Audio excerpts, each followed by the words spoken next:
I've been reflecting lately on the increasing institutionalization of childhood.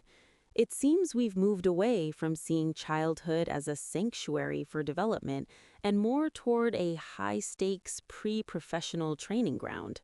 It's a striking shift, isn't it? The contemporary landscape of extracurriculars feels less like enrichment and more like an arms race. We're witnessing the peak of what sociologists call concerted cultivation, where every waking hour is mapped toward future utility. Exactly. And while that strategy was originally framed as a middle class advantage for social mobility, recent longitudinal data suggests it might be reaching a point of diminishing returns, if not outright psychological harm.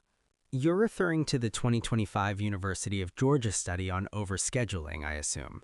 The data showed a distinct correlation between packed schedules and heightened cortisol levels, which paradoxically impairs the very cognitive functions these activities are meant to enhance. Precisely.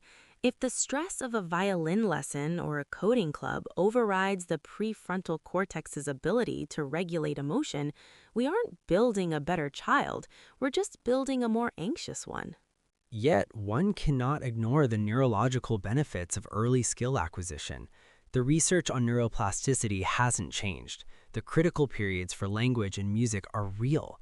Is it not a parental duty to provide those stimuli? The stimulation is vital, yes, but the delivery mechanism is what's under fire.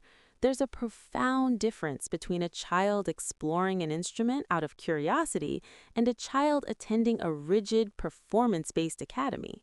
That brings us to the distinction between intrinsic and extrinsic motivation. If the drive is purely external, performing for the sake of the resume, the skill doesn't truly integrate into the child's identity. It becomes a performance of self rather than a development of self. We see this in the 2024 reports on fragility among elite students. They have every skill on paper, but zero resilience when things aren't structured. It's the anti-fragility argument. By removing the boredom and chaos of unstructured time, we're depriving them of the chance to develop their own internal navigation systems. Boredom is actually a sophisticated cognitive state. It forces the brain into the default mode network, which is where divergent thinking and creative synthesis happen. And yet, parents fear the opportunity cost of a wasted afternoon. In an era of AI and rapid economic shifting, the fear is that if a child isn't specialized early, they'll be left behind. But specialization is the very thing AI is best at. What humans need and what the latest 2025 meta-analysis on loose parts play emphasizes is the ability to improvise across domains. Loose parts play is a fascinating concept. It suggests that interacting with unstructured materials is more beneficial for executive function than $1 million STEM kit. Because the STEM kit has a right answer. A pile of wood and some rope has an infinite number of solutions. That's where true innovation is born. So, are you suggesting that formalized lessons are entirely unnecessary? That we should return to a sort of Russellian naturalism? Not entirely. There is a middle ground, what some call agency-led enrichment. It's where the child selects the domain and the intensity rather than the parent. That requires a high level of parental restraint, which is rare in an age of social media comparison. Child-led often feels like parental negligence to the hyper-competitive observer. That's the social pressure. But look at the Scandinavian models that have been gaining traction in 2025. They delay formal instruction and prioritize forest play, yet their students often outperform peers in complex problem solving by age 15. It's a delayed gratification model for society. You invest in the roots of emotional stability first, and the fruits of academic success follow naturally.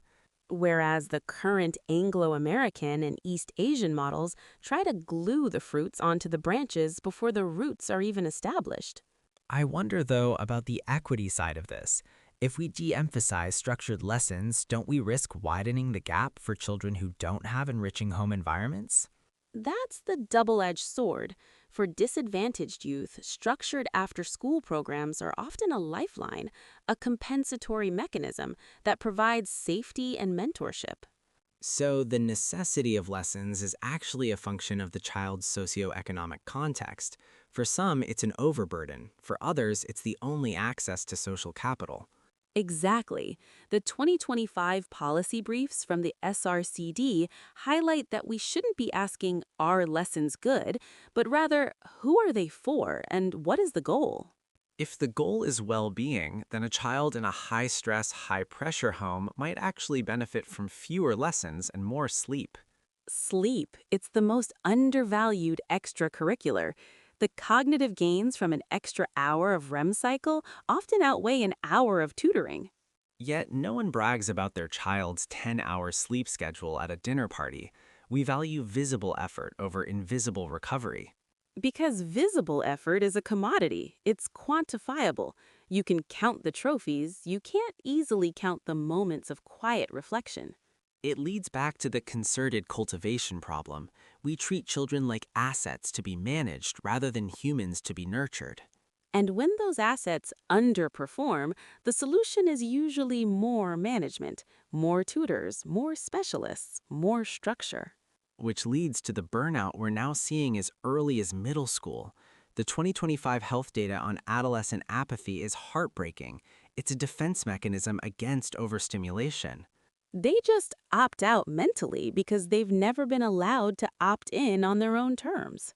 So, if we were to redesign the ideal extracurricular landscape, it would have to be radically more flexible.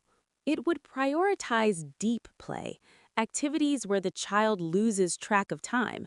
Whether that's playing the cello or building a treehouse, the flow state is the metric of success.